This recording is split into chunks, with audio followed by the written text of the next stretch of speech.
rapidement nga mën a def ci phase boobu. waaw xam nga Ousmane Sonko nag dafa di kilifa la moo xam muy président parti Pastef moo xam muy suñu premier ministre dans tous les deux cas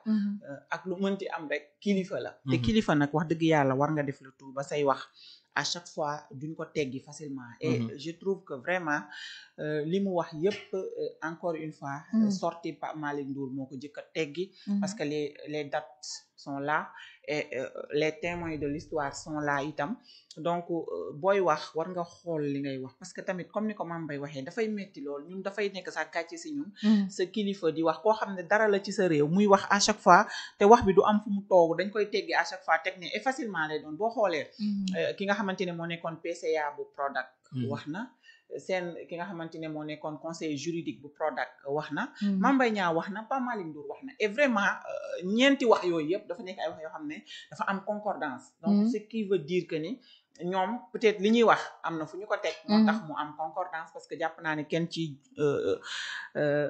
kenn si yëgoowul ak sa morom et pourtant les mêmes choses la ñu wax Pape Malick bi muy ñëw Prodac fekk na mbirum rapport bi ñu wax ko ba noppi parce que gis nañu sax ni ka doon def rapport ba sax déjà te rapport ba jotuta àgg muy Samba Law bi dafa décédé 1 an presque avant accession Pape Malick Ndour en tant que coordonnateur bi stop mooy IGF mënul épingler un ministre de la République encore une fois IGF du corps de contrôle suñu corps de contrôle c'est li nga xamante ne moom mooy Cour suprême moom mooy sunu corps de contrôle ak IGF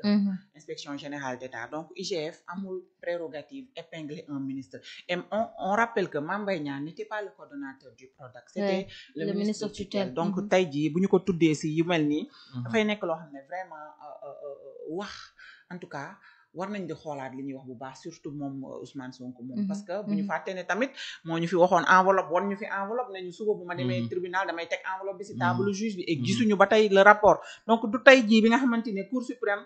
rejeté na rabat d'arrêt si la ñuy wax ni waxu enveloppe en tout cas man li ma gis mooy coûte que coûte il faut qu'il soit candidat en 2029 et par A ou par B dina nekk candidat et je pense que loolu moo andi brouhaha bi am yëpp te vraiment c'était à éviter. Mais quand même quand on parle de ce rapport tey suñu demee ba ne ndax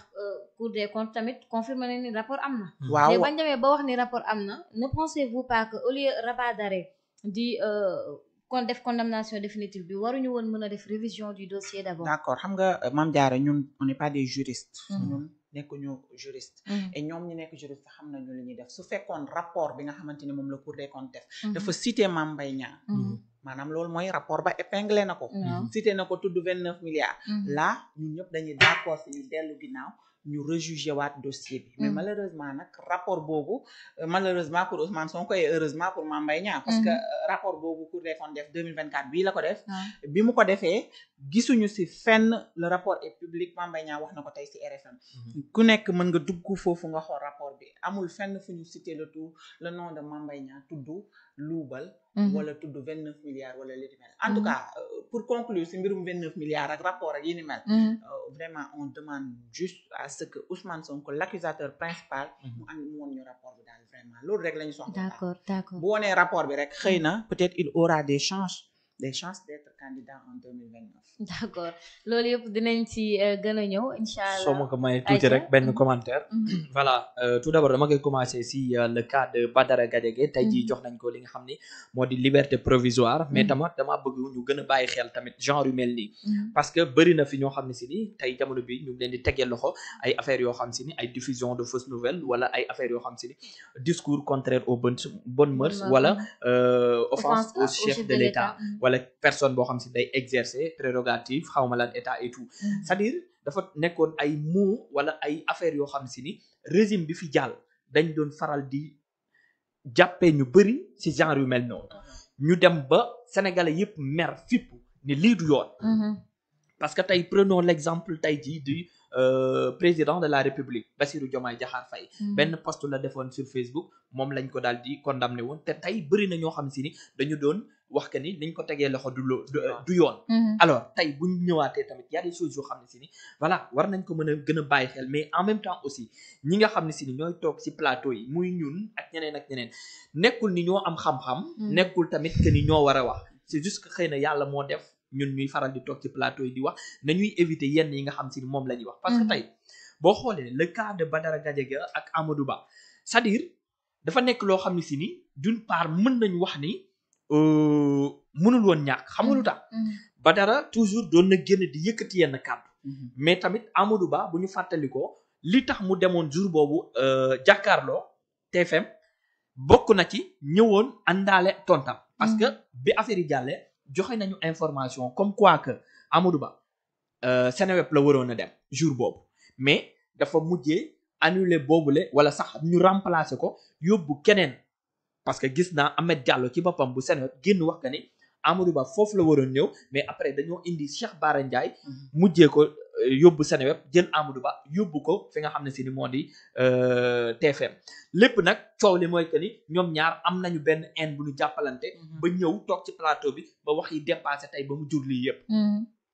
kon nag yu mel noonu war nañ ko mën a di bàyyi xel parce que bu ñu toogee ci plateau ñu bëri ñu ngi ñuy bàyyi xel yu ñu suivre te itam am na ñoo xam si ni suñu ay wax mooy tax ñu comprendre donc nañu gën a bàyyi xel ba nga xam si ni bu ñu ñëwee ak haine bu ñu ñëwee ak kii tey dama war a ñëw pour neutraliser ko bu ñu ñëwee ak kii tey xam nga li muy def d'accord ma ci tey dinaa ñëw xool nu ma def ba nga xam si ni dinaa ko merloo wala dinaa ko wax looloo xam si ni lu dépassé lay doon parce que amul benn njëriñ tey mu ngi nii Badara Gadiaga téye nañ ko ci yàqal nañ ko yenn ci ay liggéey leneen ak leneen Amadou Ba moom it xëy na gënalu ko itu parce que gis nañu mu def ay sorties moom it wax ci lu ni mel donc nañu gën a bàyyi xel genre yu mel noonu plateau man dama jàpp ne buñ fa toogee pour wax xam-xam la li nga xam ne si ni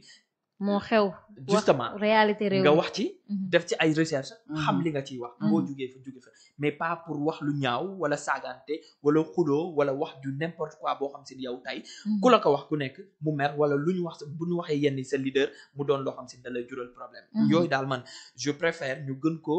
bàyyi xel xawma CNRA je sais pas ñoom ñoo yelloo jël ay mesures mais bu jaree ñu jël si ay mesures sax dina doon loo xam si lu am solo la et ma terminer si dossier Mame Mbaye Niang coow li bëri na Prodac affaire bi mu ngi bëgg a yàgg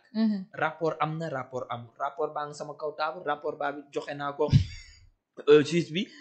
kii génn ni man kenn épinglé wu ma 29 milliards amul am na Pape Malick Ndour dugg na fi étouffé nañu jël lépp ñu leeral ko mu jeex ñu nekk suñu ginnaaw parce que ça fait presque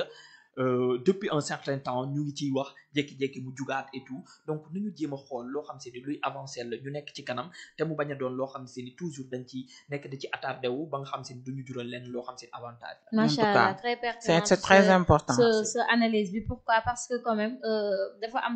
benn thématique boo xamante ne soulever nga ko si et c'est très important mooy ñuy toog si plateau yi man loolu moo tax à chaque fois damay naan sooy toog si plateau sax man je préfère même bu dee invité dama lay wax balaa ngaa ñëw